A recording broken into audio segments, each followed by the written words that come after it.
গ্যাস্ট্রিকের লক্ষণ ভিত্তিক 12টি হোমিওপ্যাথিক ঔষধ। নাম্বার 1, কিছু না খেলে শরীর দুর্বল হয়, আবার খেলে হজম হয় না, খেলে পেটে ব্যথা, বমি হয়, যা খায় তাই টক ঢেকুর ওঠে, কারিকা পেঁপা কিউ। নাম্বার 2, ফল সহ্য হয় না, খাবারের পর বুকে বেদনা, বুকের মাঝখানে গোলার মতো একটা পদার্থ ঠেলে ওঠে, চায়না 30।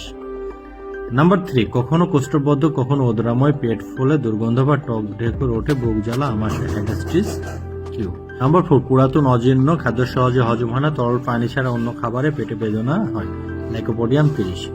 নাম্বার 5, হজম হয় না বা পেটে বেদনা, রোগী অস্থির হয়, কোষ্ঠবদ্ধ, একটু একটু করে বাতজ, নাক্সভম 30। নাম্বার 6, ঘি বা তেল জাতীয় খাবার খেয়ে সমস্যা, পালসিটিলা 30। নাম্বার 7, খাবারের পরে যন্ত্রণা বোধ, পেট ফাঁপা, নাক্স মস্কাটাল। নাম্বার 8, আহার্য বস্তু অম্ল হয়, গরম, কটু, তিক্ত, ঢেকুর ওঠে, পেট থেকে মুখ পর্যন্ত জ্বলে, অ্যাসিড ল্যাকটিক 30। নাম্বার 9, বায়ু জমা, টক ঢেকুর, বুক জ্বালা, দুধ বা টাচ জাতীয় খাবার সহ্য হয় না, ম্যাটকার্প 30। নাম্বার 10, মুখে টক জল ওঠে, টক বমি ও দাঁত টক হয়, রুবিনিয়া কিউ। নাম্বার 11, মুখে পাকস্থলীতে আগুনের মতো জ্বালা, মুখে লালা ঝরে, ঘন আঠার মতো বমি, অম্ল ও পিত্ত বমি, ইরিশ ভাস।